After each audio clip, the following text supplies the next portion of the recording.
Europe में heat wave से हो रही मौतों का आंकड़ा बढ़ रहा है।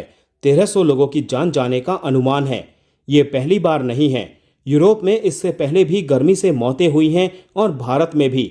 लेकिन सवाल ये है कि यूरोप हो या भारत, गर्मी कब और कैसे जानलेवा बन जाती है। आइए आसान सी भाषा में समझते हैं। यूरोप में हीट वेव से 1300 मौतों का दावा किया गया है। यूरोप के कई देशों में तापमान 40 डिग्री पहुंच गया है। भारत में भले ही 50 डिग्री तापमान सामान्य सी बात हो गई, लेकिन कई कारणों से यूरोप के लोग इस तापमान को सहन करने में शारीरिक तौर पर उतना सक्षम नहीं हैं। सिर्फ यूरोप ही नहीं, भारत में भी पहले गर्मी से मौतों के मामले सामने आए हैं।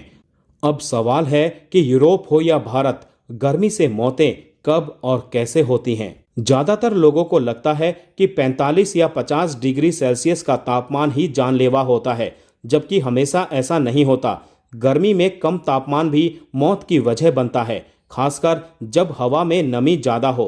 वैज्ञानिक सिर्फ तापमान नहीं, हीट इंडेक्स को आधार मानते हैं। इंसान के शरीर का सामान्य तापमान लगभग 37 डिग्री सेल्सियस यानी 98.6 फ़ारेनहाइट होता है। शरीर इस तापमान को बनाए रखने की कोशिश लगातार करता रहता है। जब बाहर का तापमान बढ़ता है तो शरीर पसीना निकालता है। पसीना स्किन से वाष्पित होकर शरीर की अतिरिक्त गर्मी को बाहर निकाल देता है। अगर ये प्रक्रिया सामान्य रूप से चलती रहे तो शरीर अत्यधिक गर्मी में भी अपने तापमान को नियंत्रित कर लेता है और हालात नहीं बिगड़ते। हालात तब बिगड़ते हैं जब वातावरण इतना ज़्यादा गर्म हो जाए या इतनी नमी बढ़ जाए कि पसीना सूख ही ना पाए। अगर पसीना वाष्पित नहीं होता तो शरीर की प्राकृतिक कूलिंग क्षमता कमजोर हो जाती है। नतीजा, शरीर का अंदरूनी तापमान तेजी से बढ़ता है। हालात तब बिगड़ते हैं जब वातावरण इतना गर्म या इतना अधिक नम हो कि पसीना सूख ही ना पाए। अगर पसीना वाष्पित नहीं होगा तो शरीर का तापमान बढ़ेगा। विशेषज्ञों का कहना है कि इसके पीछे कई और कारण भी हो सकते हैं, जैसे लंबे समय तक तेज धूप में रहना, पर्याप्त पानी ना पीना, लगातार शारीरिक मेहनत करना या बंद और गर्म जगहों पर रहना। अक्सर मौसम विभाग तापमान के साथ ही हीट इंडेक्स का भी जिक्र करता है।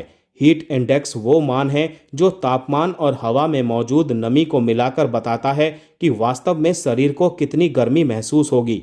इसे उदाहरण से समझ सकते हैं। अगर तापमान 38 डिग्री सेल्सियस और नमी 70% है तो शरीर को यह तापमान 45 डिग्री या उससे भी अधिक महसूस हो सकता है। इसका कारण यह है कि अधिक नमी के कारण पसीना जल्दी नहीं सूखता और शरीर ठंडा नहीं हो पाता। ये हालात स्थिति को बिगाड़ते हैं।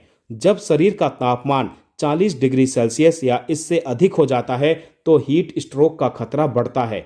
ये मेडिकल इमरजेंसी की स्थिति होती है। समय पर इलाज ना मिले तो दिमाग, दिल, फेफड़े और शरीर के दूसरे अंग काम करना बंद कर सकते हैं और जान जा सकती है।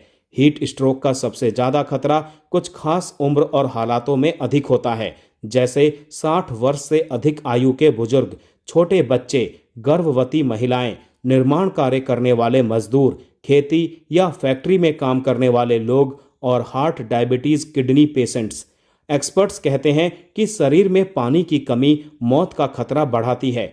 पसीना अधिक निकलने पर शरीर से पानी और इलेक्ट्रोलाइट्स बाहर निकलते रहते हैं। अगर समय समय पर पानी और मिनरल्स की पूर्ति ना की जाए तो डिहाइड्रेशन बढ़ता है। इससे शरीर के ब्लड सर्कुलेशन पर असर पड़ता है और शरीर की तापमान कंट्रोल करने की क्षमता घट जाती है। WHO के मुताबिक गर्मी का तनाव मौसम से जुड़ी मौतों का एक मुख्य कारण है। यह दिल की बीमारियों, डायबिटीज, मानसिक स्वास्थ्य समस्याओं और अस्थमा जैसी पहले से मौजूद बीमारियों को और गंभीर बना सकता है। इसके साथ ही दुर्घटनाओं और कुछ संक्रामक बीमारियों के फैलने का खतरा भी बढ़ा सकता है।